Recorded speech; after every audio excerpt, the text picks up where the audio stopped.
Fans, we are live with another edition of the Great North Wrestling Podcast. Today, we are very pleased to have with us Jessika Black, a former Great North Wrestling female champion of the world and recent star of AEW in Toronto. And we'll get into all of that. My name's Jack Kilby.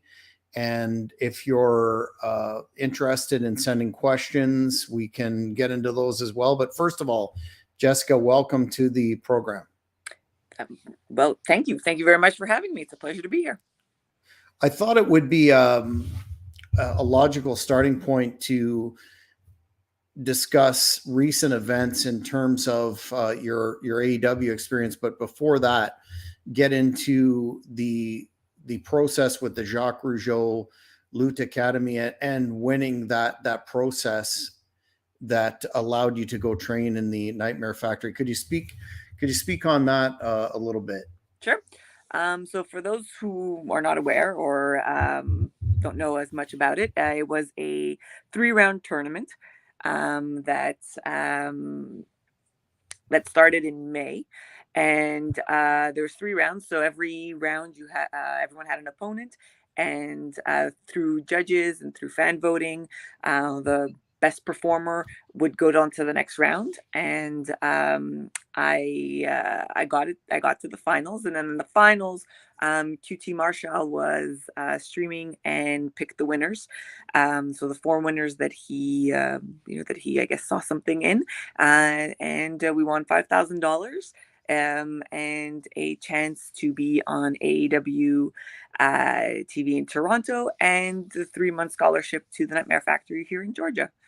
And it was a really intense experience. It was a very different kind of experience on a wrestling level, because it was one of the contestants said it so well, Kale Shock, that it was the first time that wrestling kind of felt real, in the sense that there was really something, like we were fighting for something bigger. We're fighting. We wanted to outperform, which we should always want to outshine and outperform our opponents. But it was that like extra little motivation for each round, and it was quite an experience. It was quite an experience, but super happy to be here. Super thankful for everyone that came out and supported me and that helped me through that process. And yeah, I was able to win and get through. So you're down there now training at the factory.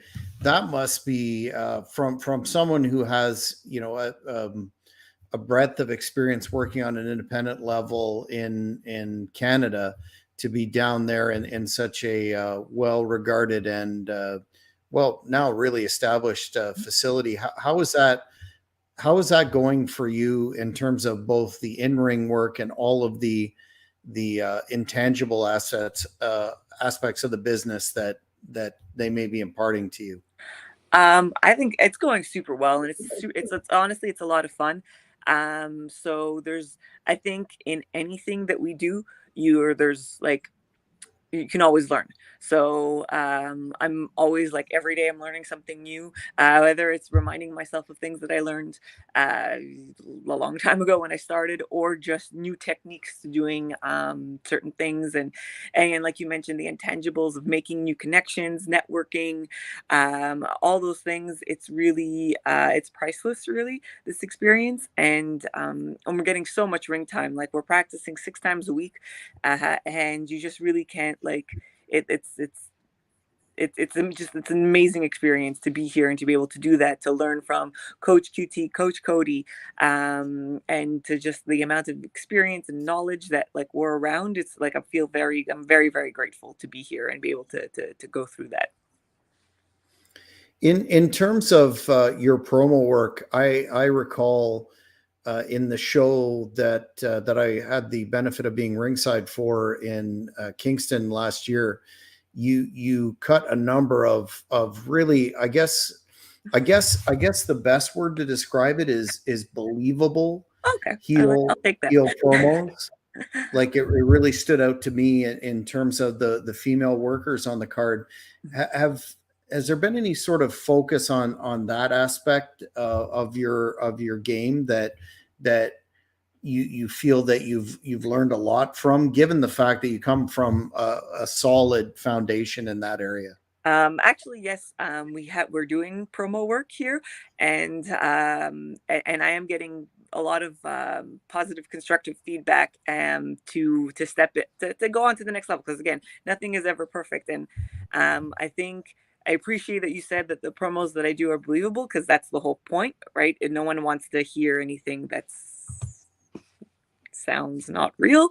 Mm-hmm. um Mm-hmm. so you gotta learn to tap into certain parts of yourself or certain parts of everything. And yeah, actually I think I'm going to be that much better actually coming back out of this promo wise also. Excellent.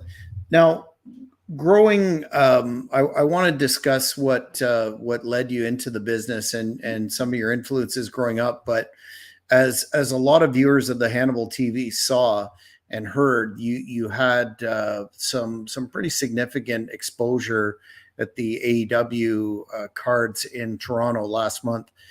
Any aside from obviously what was a very quality match, mixed tag match, what experiences from that jump out at you, given the scale and the complexity of the production, that you really wouldn't have perhaps experienced on an independent level?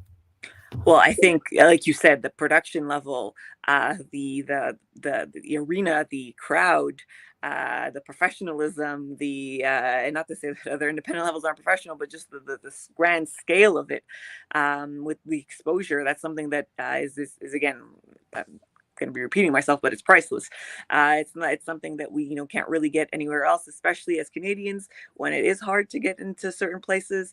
It was such an amazing experience to just be there and just be able to actually experience it through and actually just see how things are run. Just to be able to see the talent go through their process of getting ready, being and my process of getting ready with that talent, and be able to experience that with them. What was cool was be able to experience it with people that I like trust and know around me too. Was very grateful for that. But it was really like I think it'd be great if everyone could experience that just to see what it really is. Because there's certain things that are probably what we expected, but certain things that are not always what we expect. And just to be able to go with the flow and just be there and be ready and deliver best that you can. And I think that we did that. I think that I did that. I'm very happy and proud of my experience there. Did you feel any extra pressure given the fact that you're a proud Canadian and representing the province of Quebec, etc.? Did you feel any extra pressure being aside from the obvious that it's a major high profile gig? Did you feel any pressure that it was on home soil to perform, or did you just work that through your process naturally? I think I normally am someone who does get very nervous for performances because I really do want to do well, and I try really hard and I put a lot of effort into everything that I do. But there was something there that was just so special. It was game time, and I was like, you know what? I've done the work. I've put in the work. I've done the best I can, and like this is it. Like this is me. This is gonna be like I'm ready, like I've done everything. And so I didn't feel the extra pressure because I felt ready. And like I said, I was surrounded. I got to team with Jeremy Prophet, which was amazing for me. To live through that with him. And it was just like, you know what, we worked so hard. And it was just like, that's it. Let's just go. And there was just no time to be nervous, no time for anything. It was go time, and we did it. It was, and I loved it for that. I really did love that part of it, and I was proud of myself for that also. Awesome. Grandma Daisy, a fan, is asking, kind of moving ahead, what my plan was. Which wrestlers did you idolize growing up? So as a young child, one of my favorite, I'm always a huge fan of Mick Foley. as Mankind. He always, he always entertained me, and I like, yeah, he just always entertained me. When I was younger, I was a huge fan of Hacksaw Jim Duggan and Razor Ramon. I was just drawn to their charisma, and yeah, those would be my top three actually as a young as a young, I guess, growing girl in the business, watching the business. Unfortunately, I did. Any female wrestlers in particular? So, growing up, not so much because I was not able to relate to a lot of the girls during the Attitude Era because I just didn't see myself uh, doing the things that they were doing, in the sense that, like, I wasn't interested in nightgown matches and pillow matches and all those things. So I wasn't able to like relate to them. So I was just like, that's not what I want to do. And that's not why I'm watching wrestling. So it was not like, it was not until I restarted watching old stuff that when I discovered Alundra Blaze, and I was like, okay, shit, she was good. Like she knew what she was doing, and started seeing a lot of like her stuff with Sherry Martel in AAA that I thought was not AAA, sorry, AWA. Yeah, thank you. That I was like, okay, this is cool. This I could do. This is something I can relate to. And but during the Attitude Era, it was not there was not a lot of females that, even China, as powerful as she was, it wasn't something that I could relate to because I didn't see myself as a super jacked girl either. So what was the point in your life, being coming from a fan of the business background, that made you decide that you wanted to be involved in the business as a competitor? I think as I got older, I started like, I just realized like I really do like wrestling, and when I started watching TNA, and some of the stuff that the girls were doing there really started. I was just like, I could do this, and I started seeing myself in the product, and like, I could do this, I could do this. And at one point, I was just like, I have to stop saying that I can do this, and I have to just go do it. And I looked up the first wrestling school that I could find in Montreal, and I signed up, and I never stopped until I was forced to stop. Um, but um, but yeah, it was really older in my, like, a little bit older in my life, after I'd gone to school, after I'd like done things that I thought I had to do, where I started realizing, like, you know what, like, I got to start having fun, and I got to start doing things that I want to do. And then I started seeing myself in the product also, and then I was just and being like, finding women that I was more relatable to, that were wrestling. They weren't just eye candy, and realized that, like, and now I realize that that's what I want to do. I just want to be able to represent, like, or help women have a representation of what women can do, that's not necessarily just eye candy. That like we can do what the men are doing, and it doesn't all have to be sexualized. And I'm proud to do that, I think. A fan is asking, in a journey that's filled with endless challenges, what has kept you focused and motivated to achieve your goals and dreams? I think for me, it's always you like you need to take things step by step, and you always have mini goals, but you always keep going because there's always something else. And I think, like, I personally believe that you can never be perfect at anything. So you should strive for perfection, knowing that you'll never achieve that, but there's always something, like, you can always improve. And that's always for me what I want to do. I just want to get better at everything I do. No matter, like, at anything that I do, I just want to keep evolving and learning. I really do believe that I'm a lifelong learner in every aspect of everything that I do. And I really strongly believe that everyone, like, it's a value that I hold. I think everyone should be a lifelong learner in everything. And that's really what motivates me. And that's what keeps me focused, is that just keep getting better. I don't have to, sometimes I get down on myself and be like, oh, I'll never be the best, but it doesn't matter because I can be better than what I was yesterday. And that's my goal. And that's always my motivation. And that's really how I feel I achieve most of the things that I achieve, is just by trying to be better than what I was yesterday. So, in terms of actually getting trained and breaking into the business, can you describe that process, and whether or not your expectations going in based on being a fan were totally sort of turned on their head? So I don't. It's funny. I don't know if I what I expected, but I do remember when I signed up. I signed up at Torture Chamber with Drew Onyx, and he told me there would be a little like tryout process. And I asked him what was part of the tryout, and he said I was one of the first people to ask him what was part of the tryout. And I'm like, because again, I like being prepared and I like working hard. So I was like, well, because I want to know what to expect, and if you tell me, then I'll know what to expect. He didn't have to tell me, but he did tell me.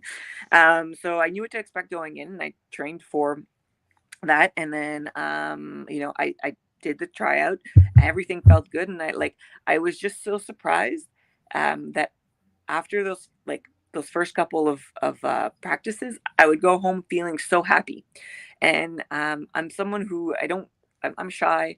I don't like new people. Like it gets me nervous and all those things. And I'm surrounded by a bunch of new people doing a bunch of new things that I never done, and I was having fun.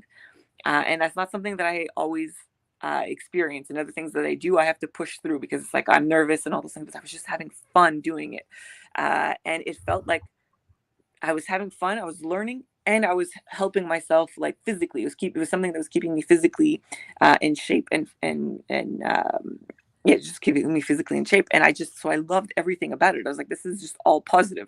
There's no negative to this. Um, and I mean, it wasn't always easy. There's a lot of things that like I had to learn, that I had to really like slow down and focus and really work hard at it, but I knew that I was getting better every single time. And that's really what I fell in love with. I fell in love with that process of seeing just seeing myself get better again, and enjoying the entertainment aspect of it also. Was the ring psychology I mean, the physicality speaks for itself. You either have it or you don't a lot of the time. But was the ring psychology aspect and character development something that came naturally to you, or was that an area of focus? To be honest, I think it's still an area of focus. I think it's something that I don't know if it comes naturally, but it's something that I don't shy away from. But I think again, you always need to evolve, especially in this business. This is a business, whether you think wrestling is an art, whether you think wrestling is a sport, whether you think wrestling is entertainment, whatever you think wrestling is, it evolves. Every aspect of it evolves, and you need to evolve with it. So I think character development, psychology, all that stuff. You can never stay stagnant on that. You have to know what's around you, know what's in tune with everyone, and keep going. So I think that's definitely something for me that I don't shy away from. I don't know that it comes naturally because I do have to think about it, but I think that's normal that I have to think about it, and I keep always trying to evolve with my promos. That again, I love doing promos, but it's something that again, it's you got to work at it, you got to think at it, you got to. These are things that you don't just you can't just improv. I think that's something that a lot of people in a lot of different areas as a teacher, I see this, just think you could just like go up and improv, and you can't. Things need to be thought out and planned first. Did you lean towards one side of the spectrum more than others initially in terms of being a baby face or a heel? Did you find one came more naturally than others, or you felt more comfortable being? So here I'll be you'll have a little moment of honesty that I haven't told many people here.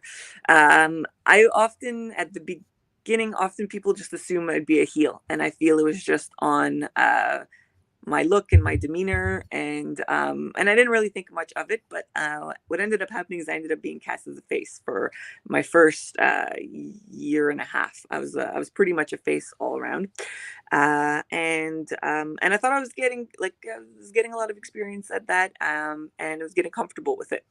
And then I got injured, and when I came back as a heel, and I was having a lot of fun.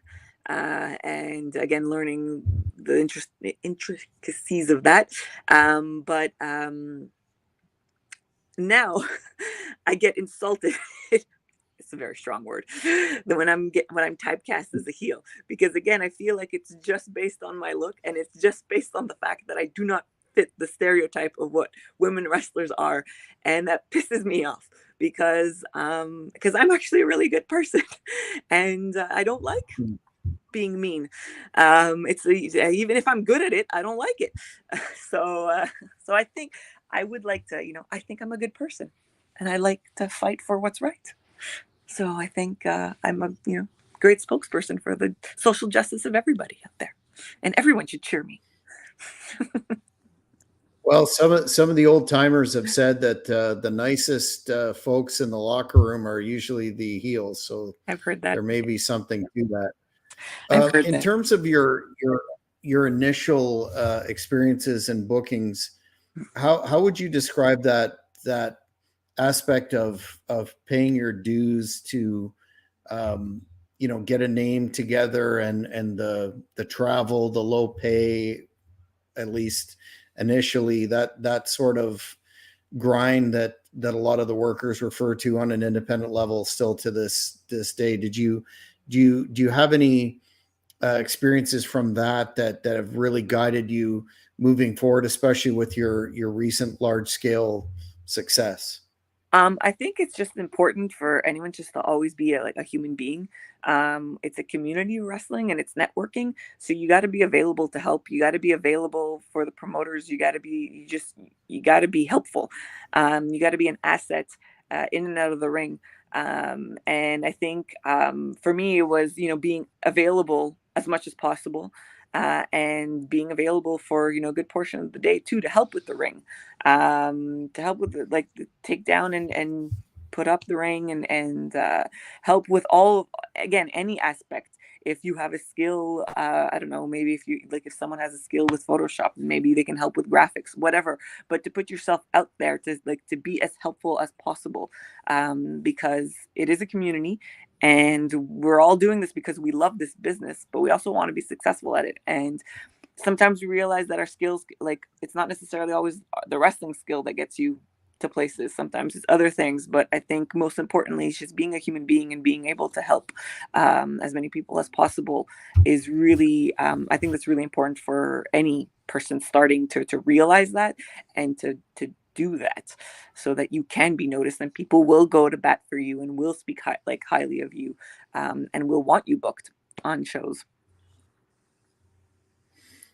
Did you have any opponents that you worked with initially that sort of took you under their wing or left an impression on you to sort of mold your style after working with them, or was this something that organically you came up with? I think I was lucky enough that in my training, there was me and another female wrestler, Stacy Thibault, who also wrestled for Hannibal TV and GNW. We came up together. So I think we helped shape each other because we trained together, and so we were able to kind of uh, figure out what both of our strengths were and then accentuate and learn to accentuate each other's strengths. So I think I'm really grateful that I was able to have another female partner to do that with. um, and other than that though, I think um, I wrestled a lot of different styles of opponents, and I think what's most important again in this business that's is always evolving is to be able to be able to deal with different types of opponents and all things. So I think as long as you know what you do well, like I learned what I do well through training and through repetition, but then also having stuff in your back pocket that you can use with different types of opponents. So I think really just having different types of opponents is really what's super important to learn what your strengths are. And I mentioned before, and you touched on it briefly. You have a history with Great North Wrestling. You're a former champion with our organization. Do you have any favorite matches, opponents, memories, what have you, working for GNW? I mentioned the card in Kingston last year where you worked a couple of times and were a standout there, but I'm assuming you again won the title, defended the title. We're talking at the Kingston card about getting the strap again. Do you have any standout moments or memories from working for GNW? I think I have a match against Melanie Havoc that was in Petawawa, I believe. That was a really fun show. I suggest everyone should go watch that match. There's a little promo before too that's also very entertaining. And I always remember that match because it was part of my comeback after my injury, and it was I think it was a turning point for me where I really started to regain my confidence in just after the injury and everything. And I think the match came out really well. I also enjoyed. Well, I didn't. I say the standout match was against Lufisto where I lost the belt. I didn't say that I enjoyed that. I did not enjoy that, but the match itself was good. Again, it was soon after, and again, it was the same type of idea of like after my injury, I was really slowly starting to get my confidence back in the physicality of the sport and in just being comfortable in front of the performance aspect and working with someone with as much experience as Lufisto was very helpful for me to getting there, even though the outcome was not what I wanted it to be. But yeah, those were two would be two Great North wrestling moments that stick out for me.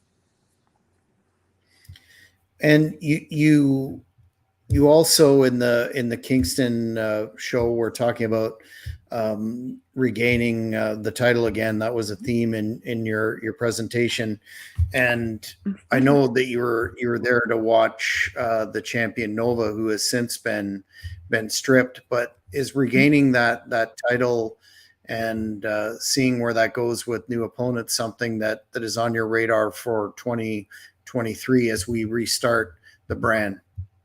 Absolutely, because I don't know what the situation with Nova is, but I don't even understand why she got the championship match to begin with. Because I lost to Lufisto, which totally, I admit it. I'm not going to hide behind that. The footage is out there. But then the championship was vacant and I wasn't included in the championship match. And I have no idea why. It's kind of insulting since I've been there as I've always been there. And I was involved in this match. So I think Nova handed the title on a silver platter. Don't know why, don't really care why, but I want to rectify that because I should definitely be in the picture. I don't think anyone who can do what I do. I don't think Nova can do what I do, and I don't think she can entertain the people as much as I entertain the people, either on the mic or in the ring. And I deserve to be in that title contention, and that's really just it. Like it's just a matter of fact. Like there's nothing. It's just a matter of fact. Well, we'll have to see where that goes because I know the fans were asking about when that match would take place, and we're looking at 2023 as perhaps booking that. I wanted to ask you as well. You're you're a teacher, and you balance a career in pro wrestling with that profession. How does that work? And do you have any? I know you were featured in a recent CBC article as well, which sort of went into that to a degree. Do you have any interesting anecdotes to share with respect to how you've sort of not only maintain the schedule as a wrestler, but also if there was any bleed over from your wrestling to your classroom? So I tried to keep, for a very long time, I tried to keep my two worlds separate. It's two very demanding worlds. Teaching, no one understands education if you're not in a high school or an elementary school. I, I'm sorry if people insulted, but you don't understand what goes on in the hard work that people put it in. I think people, and this is something that is very close to my heart, so it's going to come out. It might come out a little bit passionate here, but I think because people have been in school, they think they know what it is to work in a school, And that's completely wrong, because you can watch as many movies as you want, but you still don't know the hard work that it takes to make the movie. So I like, education, one, is really important to me, and two, it is a very demanding job, and so is wrestling is also a very demanding job, because you got to be physically fit, you got to be alert, you got to be, and you have to train and put in the work. And for a long time I wanted to keep both separate, because I just like to keep things separate in my world, and I didn't really know what it would come out to. I when I Because I'm someone, when it's time to work, it's time to work. So when I'm at school, like, it's work, and I want to impart that onto my students. That it's like, work ethic is really important. So I'm not going to talk about other things. It's them, just like, I not to say that I stop them from talking about other things, but I try to, like, get the students always to focus on what they need to do so they can learn. And with the Wrestling Academy project that started like last year, my two worlds started colliding, which really kind of freaked me out for a little bit, because, again, like you mentioned, all the CBC coverage and all those things, but it ended up being so positive, and it was just another proof to me that we're always learning, and we're always evolving, because most of the students knew that I wrestled because they looked teachers up online and all those things. But each time they asked, they're like, "Okay, Miss, like, they're like, Miss, do you wrestle and all stuff?" I'd be like, "Yes, I do." And here's Jacques Cartier coming to Canada and all those things, and I would, like, totally, like, kind of dismiss the question. But it forced me to talk about it, and the students were so receptive, and were so, like, you saw it. It was genuine. Like, they were happy to see someone that they knew, and respected, I believe, like, achieve goals and dreams. And they were so supportive. A lot of them came to watch me wrestle. Some of them are still coming to see me wrestle, which I think is amazing. Like, it always, like, at each time, like, I get a message, like, "Oh, we're coming to see you." It's like, it touches my heart each time, because it's like, I like, it opened up another world, and it opened up another world of education to me, because it's you know education, again, we have to teach material, but we're also teaching how to be human beings. And if there's any kind of inspiration of, like, you want to do something, just go do it. And if I could be any kind of inspiration to anyone in any way, shape, or form, and again, as a as a female wrestler in a male dominated world, but still keeping integrity and all those things, like, I just think that could be so positive. And that's really something that's, like, opened my mind, and kind of something that I want to work with in the future, with that, like, maybe actually, being more open about my personal life with students. What would be? I know this may be kind of an arcane comparison, but what aspects of the wrestling business translate to the classroom and vice versa, aside Oh, from there's role modeling that you spoke on? there's so much. It Teaching is a performance. You have to you're in front of, people don't even know. There's, like, I have a classroom of 44 kids, 44 students that do not want to be there, that want to be anywhere else. And I have to motivate them and inspire them and entertain them, while trying to have them remember messages, and like, and all these things. It's a performance. I am on from 8 o'clock to 3 o'clock. I am performing. I am not, like, I'm not me, the person me. I am the teacher me, which is pretty much acting. So that performance Hmm. aspect, and that being in front of other people, because I can't, as much as I say, like, I should open up my personal life, like, it can't be me. I'm not going to go there and talk about, I don't know, being there's certain things that I have to keep to myself, right?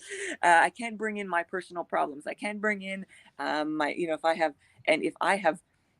having I don't know, like a mental health issue. If I'm having anything like that, I need to be the strong person that's able to lead and all those things. So it's full on a performance, and that like that's what we do in wrestling. We're performing in front of people. We're entertaining. We need to motivate them. We need to inspire them. We need to do all of those things.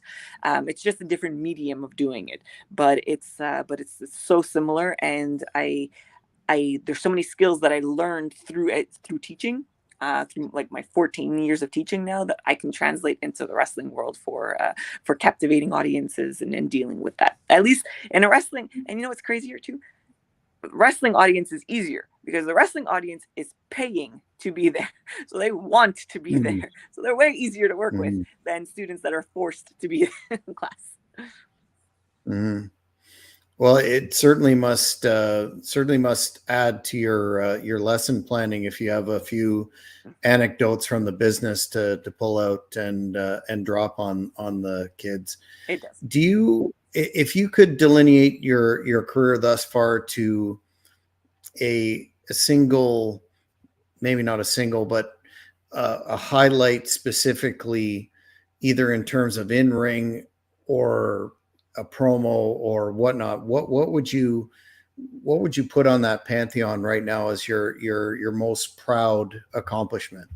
I guess I would have two. I would have Winning Wrestling Academy, and you know, everyone can go watch it on YouTube. There's a promo there, there's the match, and there's QT Marshall picking me as the winner, which was really such an amazing moment because again, I put so much hard work into it, into that whole process, and really like again worked hard, spoke and with a lot of people, got coached by a lot of people, and it was such a culminating moment to have to be rewarded. I remember telling someone after, it was like I felt like this was the first time that like I won something from my hard work. Like I wasn't second, I wasn't third. Like I'm like I was first. Like it was, and I'm always gonna remember that, and I'm always gonna like remind myself of that to help motivate me. And also the AEW dark tapings were such a blast to be in front of a 9,000 people in Toronto, in Canada, to be able to do that with Jeremy Prophet, my partner, in and out of the ring was just such a beautiful moment, and it was just such a happy moment. I remember telling him, I was like, I'm not even nervous. I'm just happy to be here, and I'm just having fun, and that's what wrestling is supposed to be. It's just having fun, and I felt like I did that there. So those two moments to me are really they're stand up, and they mean so much to me, and they're very close to my heart.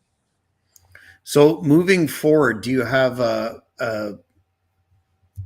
dream opponent or a goal that that is somewhat tangible that you have yet to accomplish, that when you're done your wrestling career and you hang up your boots, you can say, I wanted this and I did it, aside from your obvious accomplishments at this stage?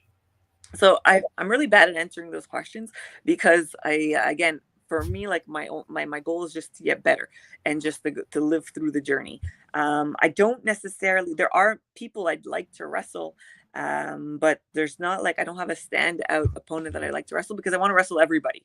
I really do. Like I just want to wrestle as many women as possible, and I want to be able to elevate women's wrestling. If anything, actually that would be a goal. I want to, if I can do something somewhere where I can elevate women's wrestling, whether it's be able to main event a card, or change someone's mind about women's wrestling, because there's still a lot of people that do not like women's wrestling. So if I could change one person's mind and be like, you know what, these women, they're not so bad. They know what they're doing. All right, it's entertaining. That would be something that again I think that I'd love to do, that I work hard and I continuously work hard to do. Um, and I'd love to be back in AEW. I'd love to be back there in that environment and get another opportunity, and that's what I'm going to keep working hard to do. So what is next for you on the horizon immediately, in terms of your wrestling career? To, you mentioned AEW, but do you have a plan for the next few months? Do you have a short to medium term goal or plan that you'd like to achieve? Basically, what's next for Jessica Black? So the focus right now is Atlanta, Georgia, and the Nightmare Factory. So getting as much ring time and as much knowledge as possible while I'm here. We're here till December. So and then there's we're gonna have a showcase at the end of December, right before Christmas. So that's the short term goal, is to really shine as much as possible here, to take in as much knowledge and to learn as much as possible. And then after that, it's going to be taking everything that I've learned here and putting it into action. I'm not fully sure what that means yet because I'm still in this process, but that's that I know that that's what I want to do. It's going to be okay after this process is over. Now I've learned all this stuff. I've hopefully been able to shine through all this stuff, and now what, like, okay, like it's take the step back to take the step forward, just to like see, okay, where does this lead me and where are my options. But short term, it's really just being here and appreciating the experience and taking as much as possible in, because this is a once in a lifetime experience. This is something that I'm very lucky and very grateful to be here, to be able to be doing this. Absolutely. Where can the fans find you on social media if they want to contact you, or you're interested in picking up any bookings moving forward, that sort of thing? Yep. So on Twitter, it is Jessika with a K. So JESSIKAE Black. That's on Twitter. And on Instagram, it is Jessika, again with a K, Black Iron. And on Facebook, it's just Jessika Black. Well, I very much appreciate your time, and those of us in the Great North Wrestling Sphere are very happy for you and pleased to see your success, and we'll be watching your career develop moving forward with great interest. And want to thank you for your time tonight. Thank you very much. I appreciate this, and anytime I'm available. Thanks very much. Take care. Thank you. Fans, we'll be back next week with another Great North Wrestling mainstay, the Bruiser. So don't miss it.